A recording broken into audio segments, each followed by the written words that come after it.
Nako, magandang gabi sa inyo lahat. Ako po si June. At ihahatid ko lang po sa inyo ang naging kaganapan sa Senado. Nagkaroon ng tensyon sa pagitan ni Senate President Cayetano at ni John Vic Remulla. Abay nagsagutan, nagtaasan po ng boses. Dahil gustong ipagtanggol, protektahan ni Cayetano ang Senado, ang institusyon, hindi po ng senador, gaya ni Senator Jinggoy. Ang pinagtatanggol niya, pinoprotektahan niya ay ang Senado. Yan po ang explanation niya. At kauumpisa lang po ng session, kacheck ko lang kanina sa aking laptop. Ngayon lang nagsidatingan ang mga senador na inaabangan ng media na baka magkaroon na naman ng kudita. So abangan po natin yan. Pero bago yan, ito muna, no? Ibibigay ko muna sa inyo ang naging tensyon. Nagkaharap, nagkasagutan itong si John Vic at si Cayetano. Panoorin po ninyo. Usapan natin sa labas. Okay na usapan natin sa labas. No, even during Cory's time, hindi ginawa to. Even during Cory's time, Salonga did not allow. We already, we're going to walk him out. The rest is right outside the gate. He is voluntary. Respect the institution. This is not about him going. We're going out. No, he's right here. He can be arrested right there. So if you don't want to be there, sir, you just outside the gate. We're going to walk 5 minutes. This is the Senate of the Philippines. It's never been done. It's never been done. Salonga stood up for Enrile.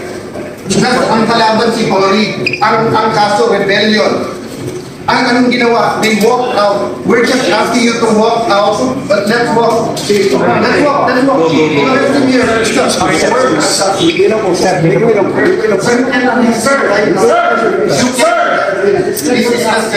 This is the Senate. Sir, this is the Senate. Not for me. Not ignoring now. That's not for me. It's for the Senate, sir. Sir, that's for the Senate. Okay, sorry. No respect. Sir,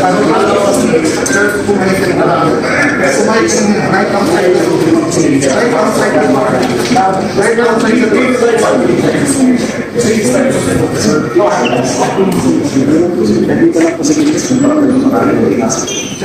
Okay, putulin lang muna natin. Pagpapatuloy natin mamaya. Ito po ay utos ni Bangag Bongbong Marcos Jr. Gusto kasi nilang posasan si Jinggoy. Hindi po pumapayag si Senator Cayetano. Nandyan din po si Marcoleta sa isang babae. Baka si Amy yun. Hindi lang masyado makita sa camera. Ang gusto siguro ni Bongbong Marcos, kasi ang boss naman ni John Vic at ng CIDG ay si Marcos. So sinong nag-uutos dyan? Sinong may order dyan? Ang order siguro ni Bangag, ipahiya si Jinggoy, posasan sa loob ng Senado. No? Ang sabi naman ni Cayetano, pwede nyo pang arestuhin. Ibibigay namin sa inyo si Jinggoy at willing naman siyang sumuko. No? Pero sa labas ng gate ng Senado. Outside the premises of the Senate. Yun lang hiling, pero nag-i-insist pa. Dahil gustong magpahiya.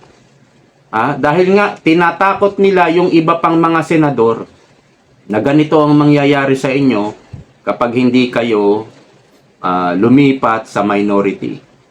So, gustong manggulo talaga eh. Gusto talagang manggulo yung barilan sa Senate nakaraan. Utos din ni Bongbong Marcos yun eh. Sino bang boss ng NBI ni Matibag? Si Marcos. Tapos ililigtas lang ni Marcos yung kanyang sarili. Wala kaming kinalaman dyan. Kahit sa paninira, destabilization, to destroy BP Sara, wala din daw siyang kinalaman.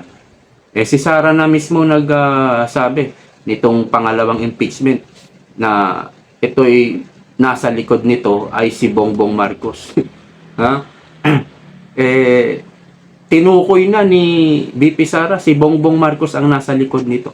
At itong mga pagpe-persecute sa mga senador, si Bongbong Marcos po ang ang may utos diyan. Siya yung mastermind. Siya yung mastermind sa nakawan, siya pa rin yung mastermind sa mga kaguluhan na yan. Para ano? Para sirain ang dangal, reputasyon ng Senado sa ilalim ng pamumuno ni Cayetano. Yan ang gusto nilang palabasin na propaganda. Yan yung naratibo nila ngayon. Magulo ang Senado. Sabi naman ni Senate President Cayetano, hindi magulo, ginugulo nyo. Gusto nyong guluhin para palabasin yung magulo. Yan yung mga sinasabi ng mga kakampi niyang mga senador eh. Yan yung ano nila eh, propaganda nila. Pare-pareha sila ng sinasabi. Nawalan na ng dangal, parang ano ba yung nawalan na ng dignidad.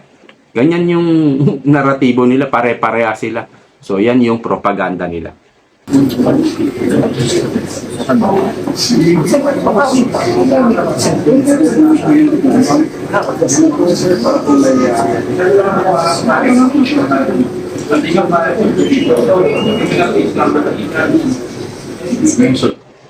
Okay. So, hindi po pumayag si Senator Cayetano. Nanindigan po na kailangan galangin nila ang Senado dahil separate nga ang Congress. Sa Senate and the lower house, separate yan po sa executive and judiciary.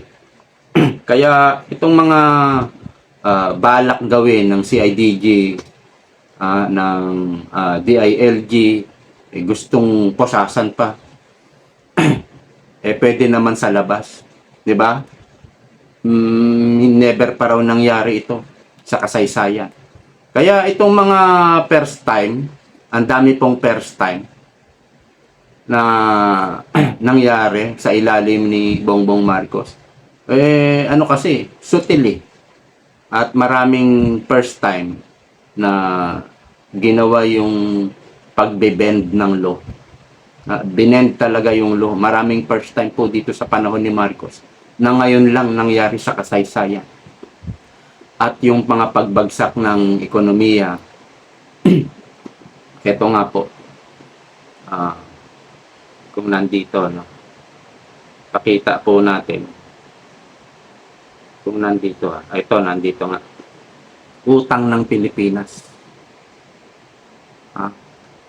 Utang ng Pilipinas, 18 trillion, 488 billion, 134 million 300,000. 18.4 trillion na po ang utang ng Pilipinas at ang bawat isa, magkano ang utang ng bawat Pilipino? Bawat isang Pilipino nagkakautang po ng 164,006.91. Lahat po tayo. May pagkakautang po tayo, bawat isa sa atin ay nagkakautang tayo ng 164,000. Noong iniwan po ito ni Pangulong Duterte for about 12 trillion. 4 na taon pa lang, o mag-a-4 na taon pa lang si Bongbong Marcos, nakautang na siya ng 6.4 trillion. At aabot ito malamang, itong utang ng Pilipinas, sa pagtatapos ng kanyang termino, aabot ito ng for about 20 to 22 trillion. O hindi. 21 to 22 trillion. So, from 12 trillion, halimbawang naging 22, 10 trillion ang uutangi, ang total na nautang ni Bongbong Marcos na siyang pinakamalaking na inutang sa kasaysayan ng Pilipinas. Puro first time. Puro first time po itong mga pinaggagawa ni Bongbong Marcos. At diyan nga sa Senado ngayon, mayroong sesyon at inaabangan ng mga media kung mayroon magkakaroon ng kudita and change of leadership. So siguro abangan natin, panoorin natin. Okay, hanggang dito na lang. See you next time. Bye-bye.